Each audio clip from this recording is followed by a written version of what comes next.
I originally was born in South Caicos, and as a boy growing up, I one of the islands that I traveled to pretty regularly was Middle Caicos because I had formed strong family connection there. Um, but in South Caicos, life was just simple. As boys, we couldn't play with girls. Number one. Secondly, we did things like play marbles. We flew kites. We would go fishing together.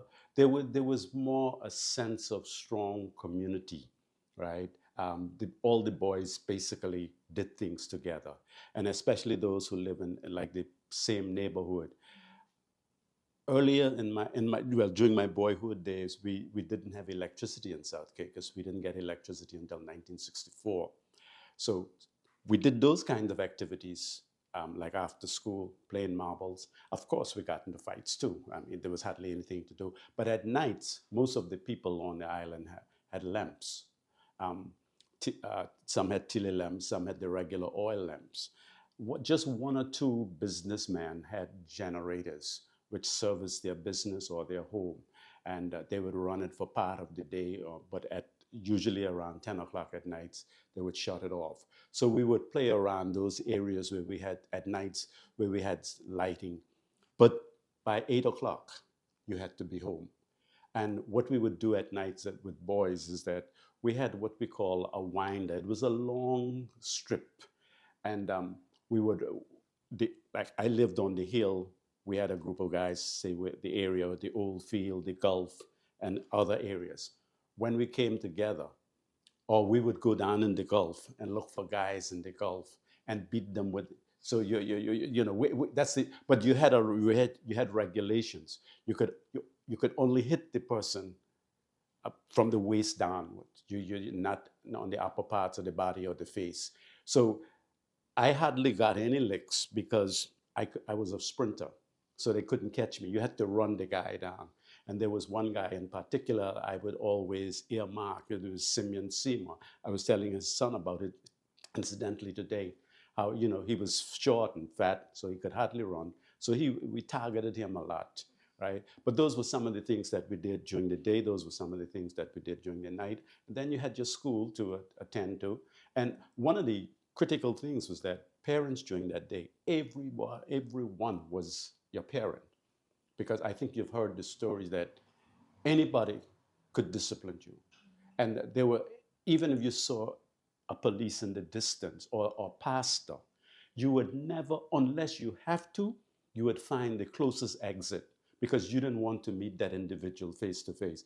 And the society was so structured that if a parent saw you out at 8 o'clock, if you were not going a message, you would be reported.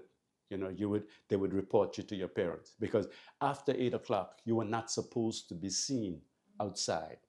And there was the mornings, some like 3 days out of the week, we have the main public tank, which was the government main tank that distributed water, fresh water, rainwater. We didn't have running water, so we had to depend on that. You go to the public tank, you had to get your bucket, go to the public tank, make at least 2 to 3 trips. The public tank was probably about a mile from my house. And you have to bring enough water to fill your drum. And that drum would normally last you for a week. That water was only for drinking. Then we had to go, there was Basin Well, a popular well in South Caicos, which was only about 5 to 10 minutes walk from where I lived. We had to go there. You were not ashamed because all the boys in the communities had to do the same thing, right? And so we used the basin, the well water, like to wash clothes. And I was telling Terry a while ago that you could only bathe on Sundays. We had something that we call wipe off, where you dip the towel in the water and you just take it, you take off all your clothes and then you just wipe yourself. For Sunday, you go into the tub and you get your bath, because Sunday, every child had to go to Sunday school. Every child had to go to church. And one of the fascinating things is that during Easter time, and particularly during Christmas time, that was when your parents would buy you your new brand clothes, as we call it, and you go off and you show your clothes, show off your new shoes, your new socks, and so forth. But Sundays was a special day.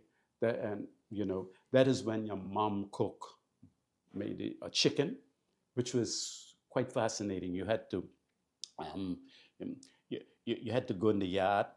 We call it yard fowl. You didn't have no IGAs, and my uncle had a store, and one or two other people had a store. We had Turks here that came and was brought food items from Florida. But I grew up.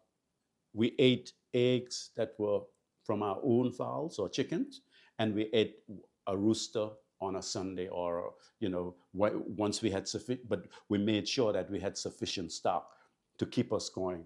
So some people, I know on a few occasions we had our own pig, and when you kill your pig, that was another big thing. So, we normally do it on a Saturday, and we go to the slaughterhouse. We called it the cow house, which was down on Congran Bay. So and all the communities would come, all members of the communities would come down there to see that activity, because there was hardly anything that was happening, right? And the same thing, Mr. Housewell Jennings and his group would go to Sail Rock to shoot a cow. They would normally do it. They would normally do it on a Saturday, because very few people had refrigerators, so you had to cook the meat. The parents would give you a little bit that Saturday night, but Sunday you had your pork or your beef, and then once you had a yard fowl or a chicken, you could also have your own chicken at that date. So you were growing your own animals. There were some people who had their own animals. Some people had hogs. Some people had cows. They got the cows from Haiti and so forth. But like I said, there were these men who would also go to East Caicos to shoot a cow. So that was basically life growing up. And I saw that evolve from lamps to electricity. I think we got electricity like in the 70s, but there was a company in South Caicos called Caicos Company. There's a group from America. When they set up the Admiral's Arms in 1964, then they provided electricity they started providing electricity to people, and eventually the government took it over.